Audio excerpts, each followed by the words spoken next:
Puji Tuhan, haleluya. Shalom buat teman-teman semua yang join live pada malam hari ini. Hari ini kita akan bicara tentang satu hal, yaitu kesempatan baru.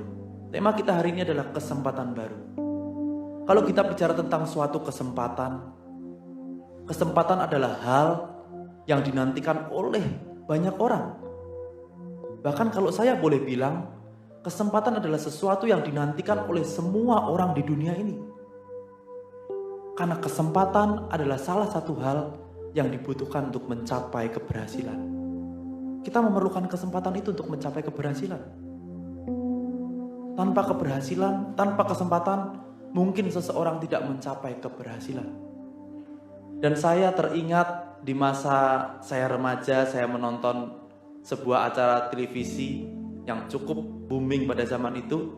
Di acara tersebut ada satu jargon yang gak bisa saya lupakan, di mana di situ dikatakan kejahatan timbul bukan hanya karena adanya niat dari pelaku, tetapi karena adanya kesempatan. Waspadalah, waspadalah.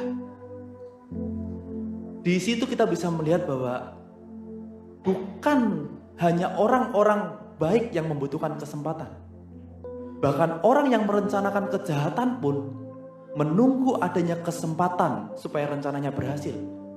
Dan ini membuktikan bahwa semua manusia di dunia ini sebetulnya tidak bisa melepaskan diri dari satu hal yang namanya kesempatan. Semua orang pasti membutuhkan kesempatan. Entah itu orang baik, entah itu orang jahat, semua membutuhkan kesempatan. Saya juga teringat di masa kecil saya sering bermain satu permainan dengan kakak saya pada saat itu, dengan Gary. Dan kami sering memainkan game ini, yaitu Monopoly. Di game ini ya kami bergantian menang, kadang saya menang, kadang kakak saya menang. Tapi yang cukup unik dari game ini adalah pada saat salah satu pemain itu kalah, di tengah permainan kami dalam kondisi kalah, kemudian tiba-tiba kami berhenti di satu petak yang namanya kesempatan. Seperti teman-teman tahu, saat kita berhenti di kolom kesempatan itu, kita berhak mengambil kartu-kartu kan? Kartu-kartu yang ada secara random. Kemudian kita ambil bagian paling atas. Dan kalau teman-teman mendapatkan sebuah kartu kesempatan, di mana kesempatan itu memberikan peluang besar, teman-teman bisa merubah alur permainan. Dari teman-teman yang tadinya ketinggalan atau tertinggal secara kondisi permainan, kita kalah, tiba-tiba kita bisa membalik arah permainan menjadi pemenang, berakhir menjadi seorang pemenang. Hal itu terjadi karena ada sebuah kesempatan, dan kesempatan itu berhasil dimanfaatkan dengan baik. Kemudian tidak lupa lagi, ada satu hal yang teringat tentang kesempatan adalah ada satu kalimat yang mengatakan mengambil kesempatan dalam kesempitan. Kita tahu mengambil kesempatan dalam kesempitan seringkali diartikan pada hal-hal yang negatif. Banyak orang bilang mengambil kesempatan dalam kesempitan itu berarti kita memanfaatkan kerugian orang lain atau memanfaatkan keadaan orang lain yang terpaksa terjepit, sehingga kita memanfaatkannya sebagai sebuah kesempatan untuk menguntungkan diri kita. Tapi saya coba berpikir, bagaimana kalau kalimat ini mengambil kesempatan dalam kesempitan kita bawa ke arah yang positif? Bagaimana caranya? Bukan dengan kesempitan yang dialami oleh orang lain, tetapi kita mencari kesempatan itu dalam keadaan-keadaan sempit yang dialami oleh diri kita sendiri. Jadi yang dimaksud adalah di tengah keadaan kita, di tengah kehidupan kita yang kelihatannya tidak ada harapan, kita masih berusaha mencari kesempatan sekecil apapun itu. Karena kesempatan yang kecil, kalau dimanfaatkan dengan baik, kalau dimaksimalkan, dia akan bisa merubah jalan hidup kita. Dia akan berubah menjadi satu kesempatan yang besar yang akan mengubah akhir cerita. Di dalam dunia ini, di kehidupan kita, seringkali kita mendapati bahwa ada orang-orang yang kecewa, orang-orang yang putus asa, hilang harapan. Karena apa? Karena orang-orang ini kehilangan kesempatan. Orang-orang menjadi kecewa, orang-orang menjadi putus asa karena kehilangan kesempatan untuk membuktikan bahwa sebenarnya dia mampu. sebenarnya dia bisa. Atau kehilangan kesempatan untuk dipercaya.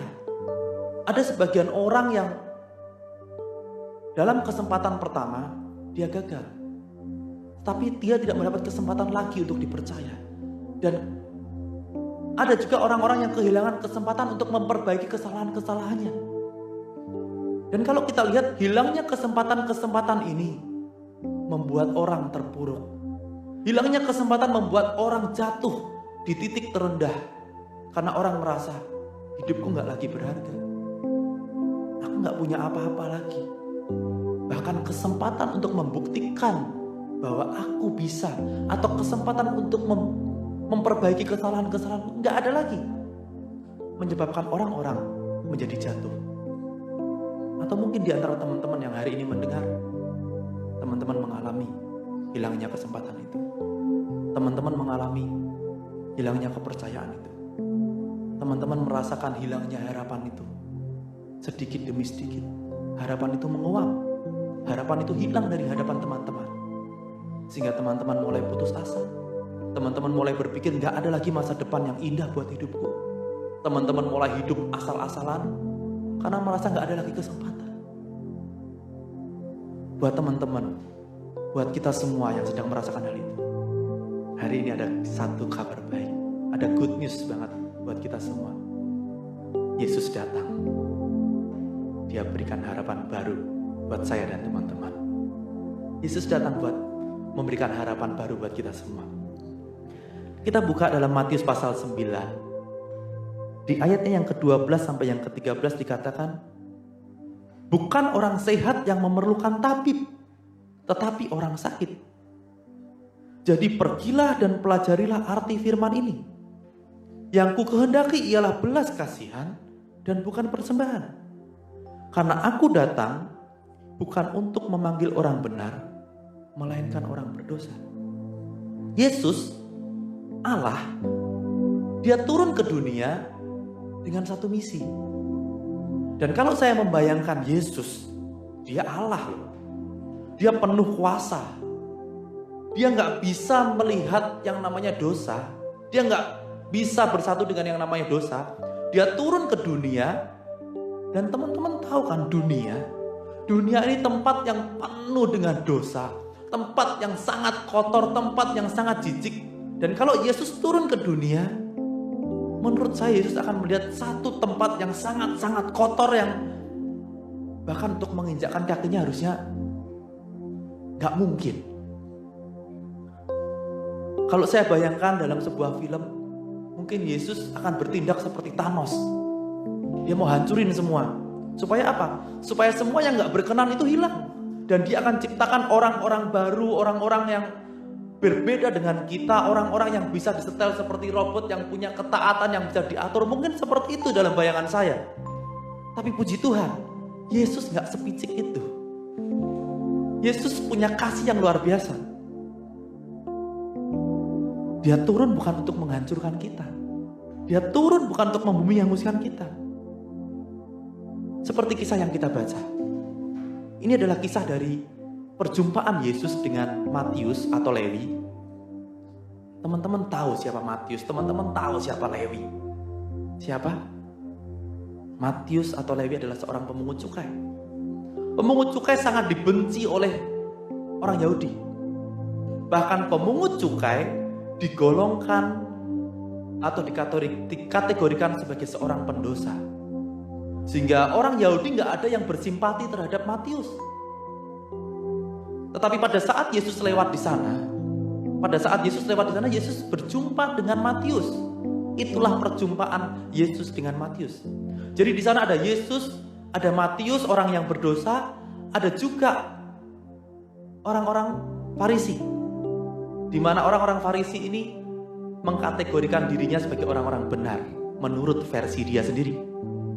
Sehingga orang yang merasa benar ini, dia berpikir, Yesus datang, orang berdosa pasti habis. Yesus guru besar, Yesus nabi besar, orang berdosa ini pasti habis, tamat riwayatnya, Matius pasti habis. Tapi apa yang terjadi berbeda dengan apa yang dipikirkan oleh orang Farisi ini. Yesus datang, dia panggil Matius, ikutlah aku. Nah, mungkin orang Farisi masih berpikir, nah sudah kan disuruh ikut Yesus, pasti mau dihabisin. Tapi apa yang terjadi? Ternyata Yesus datang ke rumah Matius. Dia makan bareng Matius, teman-teman. Pernah bayangin gak? Seorang pemungut cukai itu dikatakan orang yang berdosa, sama levelnya dengan orang yang berdosa. Dan Yesus orang yang suci. Sehingga Matius di dalam benaknya dia akan berpikir, aku gak layak menerima Yesus di dalam rumahku, gak layak. Apalagi makan. Tetapi Yesus datang, dia panggil Matius, dia bilang, aku mau ke rumahmu, mau makan bareng. Gila, gak habis pikir teman-teman. Yesus mau makan bareng dengan seorang berdosa, itu juga yang gak masuk di akal orang Farisi. Ahli-ahli Taurat, mereka gak bisa berpikir, ih, Yesus mau makan bareng pendosa. Kenapa Yesus mau makan dengan orang-orang berdosa? Karena Yesus tidak pernah jijik dengan orang-orang berdosa. Yesus gak pernah jijik dengan Matius. Yesus jijik dengan dosanya. Tapi Yesus gak pernah menghindari orang-orang berdosa. Sehingga ayat tadi berkata, aku datang bukan untuk orang benar, tetapi untuk orang berdosa. Itu yang harus diketahui. Yesus kita berbeda dengan apa yang dipikirkan manusia. Orang yang merasa benar itu tidak layak, merasa bahwa Matius gak layak untuk diajak makan bareng. Tapi Yesus datang dan dia bilang, aku mau makan bersama. Dan yang menarik di kisah ini dicatat, di rumah Matius saat dia makan bareng dengan Yesus, gak cuma berdua. Ada sekumpulan banyak orang makan bareng dengan Yesus dan murid-muridnya. Tetapi selain Yesus dan murid-muridnya, semuanya adalah pemungut cukai. Jadi pada saat itu Yesus sedang komsel bareng pemungut cukai. Dia ngadain fellowship. Tujuannya apa? Supaya orang-orang ini kenal siapa Yesus. Supaya orang-orang ini ngerti bahwa Yesus ini beda. Yesus datang bukan untuk menghancurkan. Ini luar biasa sekali. Yesus mau ngobrol, Yesus mau makan bareng dengan mereka. Satu meja, satu hidangan. Dan ini membuat orang Farisi ini kebakaran jenggot. Dia gak nyangka Yesus mau makan dengan orang-orang berdosa itu. Dan ini good news banget buat kita. Kita sadar, kita pun gak lebih baik dari Matius. Kita pun pantas digolongkan sebagai orang-orang berdosa. Tetapi Yesus mau datang. Dan Yesus mencari orang-orang berdosa itu. Saya mau katakan, kami para pendeta pun gak lepas. Status jabatan kami sebagai pendeta itu tidak membuat kami anti dari dosa. Hidup kami pun punya kecenderungan untuk mengarah kepada dosa. Karena kami manusia. Kami gak otomatis lepas saat kami menempuh pendidikan Alkitab kemudian jadi pendeta. Kita gak otomatis lepas dari dosa, enggak. Dan dengan kemampuan kita gak akan sama sekali bisa melepaskan diri kita dari dosa.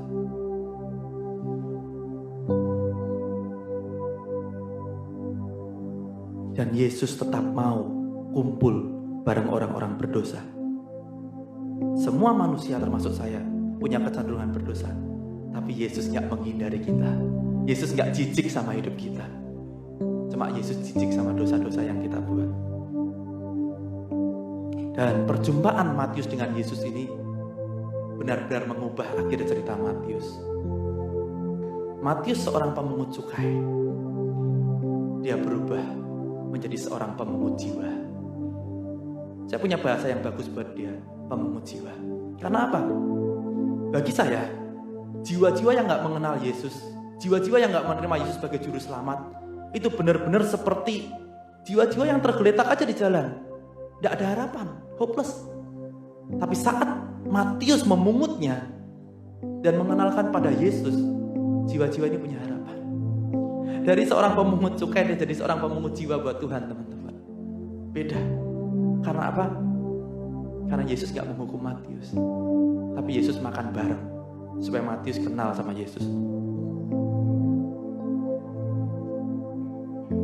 Bicara tentang pemungut cukai, gak cuma sekali ini Yesus makan dengan pemungut cukai.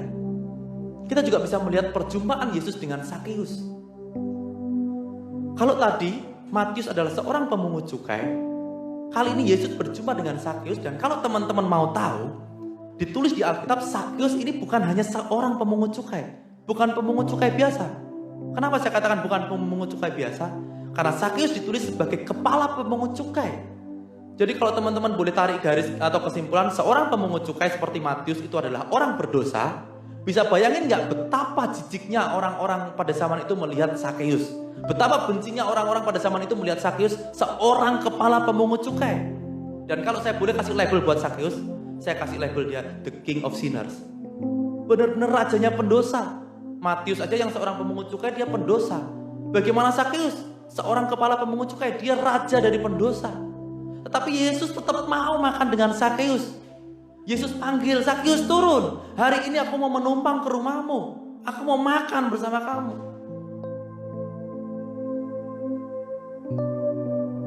Dan perjumpaan Yesus dengan Sakeus benar-benar mengubah Sakeus dari seorang yang menabur kebencian menjadi seorang yang menabur kebaikan.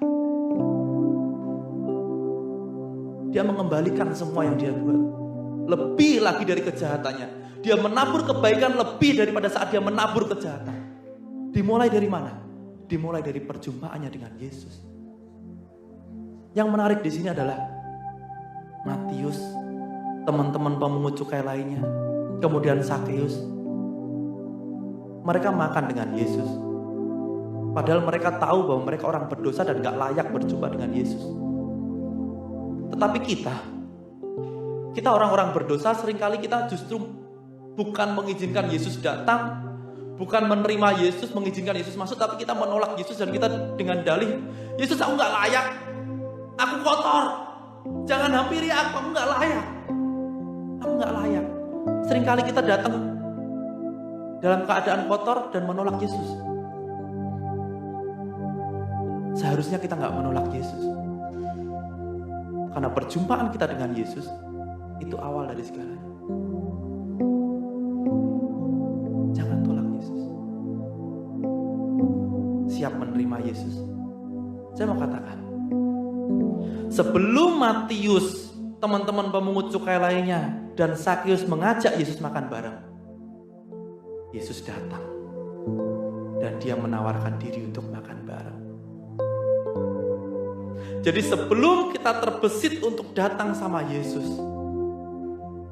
Yesus itu di depan hati kita. Dia ketuk-ketuk terus, buka, buka, buka. Aku mau makan bareng kamu. Itu yang saya alami, itu yang merubah saya. Jauh sebelum saya terpikir untuk bertobat, Yesus ketuk hati saya. Dan dia bilang, aku mau masuk. Aku mau makan bareng kamu. Aku tahu kamu orang berdosa. Aku benci sama dosamu. Tapi aku gak pernah benci sama kamu. Kamu cuma butuh sedikit kesempatan untuk mengubah hidupmu. Itu yang saya alami, persis apa yang dialami oleh Matius, teman-teman pemungut cukai, Sakeus. Kita hanya perlu satu perjumpaan dengan Yesus. Dan itu adalah kesempatan untuk kita berubah. Jangan datang, jangan menjauh Yesus karena kita berpikir kita gak layak. Jangan menunggu layak untuk berjumpa dengan Yesus, karena kita gak akan pernah layak. Melihat wajahnya aja kita gak bisa. Tapi Yesus yang mendatangi kita untuk datang dan makan bareng kita. Gak pernah kebayang seorang Haniel yang penuh dosa, Yesus datang. Dan ini berarti teman-teman sebut nama kalian sendiri sebagai seorang yang berdosa. Yesus datang sama kalian. Gak pernah kebayang hatinya Yesus, tapi itulah hatinya Yesus. Ada satu kisah lagi yang akan saya bawa. Kalau teman-teman ingat, ada seorang wanita yang berbuat zina. Dia ketangkap berbuat zina. Kemudian oleh ahli Taurat, oleh orang Farisi, dia dibawa di hadapan Yesus. Karena pada saat itu Yesus sedang mengajar. Dan teman-teman tahu bahwa orang yang kedapatan berzinah pada zaman itu hukumnya adalah rajam. Dia akan dilempari batu sampai mati. Sehingga mereka yang menangkap perempuan ini, mereka membawa kepada Yesus dengan satu harapan, bahwa perempuan ini akan diadili, sekaligus menjebak Yesus. Tapi kita bicara dari sisi perempuan ini, seharusnya dia alami hukuman itu. Tapi ingat, apa yang dikatakan Yesus? Dengan penuh hikmat, dia cuma berkata satu kalimat yang tidak bisa disangkal. Kalau ada di antara kita orang-orang yang tidak berdosa, silakan melempar batu lebih dulu. Dan apa yang terjadi? Teman-teman tahu siapa yang orang tidak berdosa itu? Siapakah orang yang tidak berdosa itu? Hanya ada satu orang, yaitu Yesus. Tapi dia memilih untuk tidak melempar batu. Orang-orang lain tidak melempar batu karena mereka tahu bahwa mereka juga berdosa. Tapi Yesus, orang yang tidak berdosa sama sekali, dia memilih untuk tidak melempar batu, dia memilih untuk tidak menghukum. Kenapa? Karena dia memilih untuk memberikan kesempatan buat perempuan ini. Teman-teman tahu, hukumnya adalah rajam dan itu berarti mati. Yesus di sini sama sekali tidak bertoleransi dengan dosa. Tidak bisa dikatakan Yesus bertoleransi dengan dosa, tidak. Tidak bisa. Tapi Yesus tahu, kalau perempuan ini dihukum mati, perempuan ini akan kehilangan kesempatan untuk merubah hidupnya. Jadi bukan karena Yesus berkompromi dengan dosa. Yesus tidak menego hukum, tidak menego peraturan. Tapi Yesus tahu, jiwa kita, jiwa perempuan itu lebih berharga dari sekedar hukum, dari sekedar peraturan yang dia buat.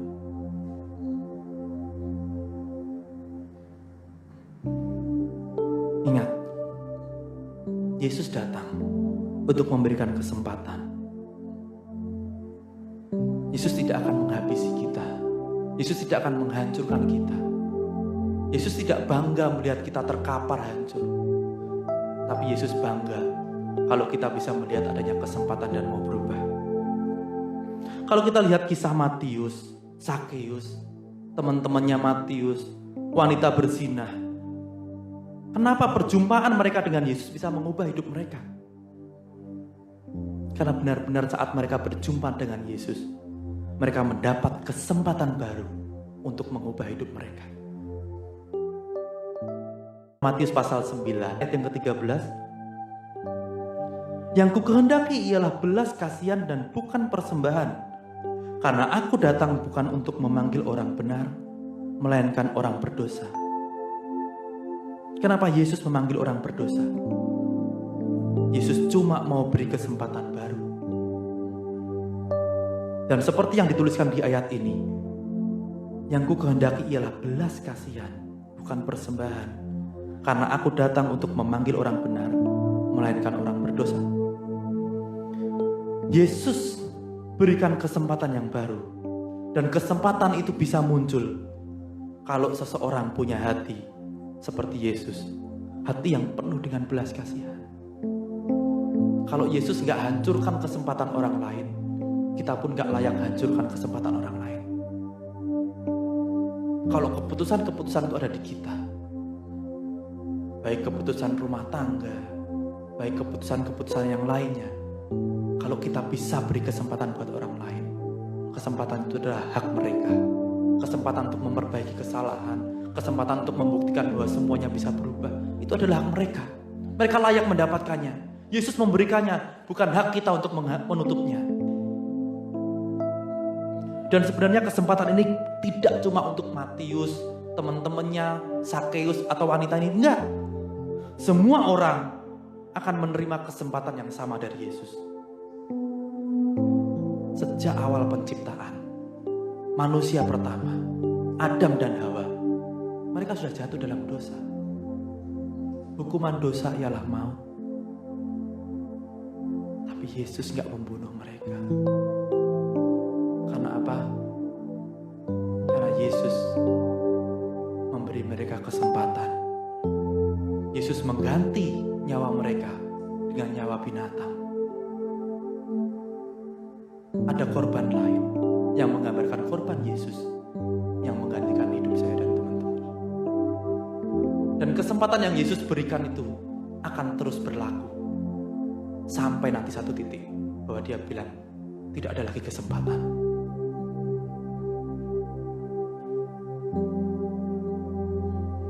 Siapapun kita di dunia ini, kita diberi kesempatan yang sama untuk keluar dari cara hidup kita yang sia-sia. 1 Petrus 1 ayat yang ke-18 sampai yang ke-19 berkata, sebab kamu tahu bahwa kamu telah ditebus dari cara hidupmu yang sia-sia yang kamu warisi dari nenek moyangmu itu, bukan dengan barang yang fana, bukan pula dengan perak atau emas, melainkan dengan darah yang mahal, yaitu darah Kristus yang sama seperti darah anak domba yang tak bernoda dan tak bercacat. Jadi ingat, kita diberi kesempatan, dan kesempatan itu bukan untuk menebus dosa kita, bukan. Kita gak akan pernah bisa menebus dosa kita. Kita gak akan pernah bisa menebus kesalahan kita. Tapi kesempatan itu adalah untuk mengubah cara hidup kita ke depan. Menebus dosa itu bagiannya Yesus, teman-teman. Tugas kita adalah mengubah cara hidup. Bagaimana dengan kesalahan-kesalahan kita yang lama? Saya mau katakan, kesalahan-kesalahan kita yang lama itu akan terus terekam dalam memori kita. Gak akan hilang, kecuali kita hilang ingatan. Dosa-dosa lama kita itu terus ada dan gak bisa dirubah. Tapi saya mau kasih tahu, dosa-dosa lama kita itu tidak akan menguasai hidup kita lagi. Walaupun dia ada, itu masa lampau. Itu gak akan bisa menguasai hidup kita lagi. Karena apa? Karena Yesus sudah bayar lunas di kayu salib. Jadi saat ini, kesempatan itu sudah di tangan kita. Gunakan kesempatan itu selagi masih ada. Jangan menyesal. Karena nanti saat pintu kemurahan itu tertutup, kesempatan itu akan hilang. Dan teman-teman yang tidak memanfaatkan kesempatan saat ini hanya akan berteriak dari jauh. Seperti orang-orang yang tidak mau masuk ke dalam bahtera Nuh. Hilang kesempatan, hanya bisa menjerit. Perubahan terjadi bukan hanya karena adanya kesempatan, tapi juga harus ada niat dari pelakunya. Bertobatlah, bertobatlah. Tuhan Yesus memberkati. Bila ku buka mataku dan lihat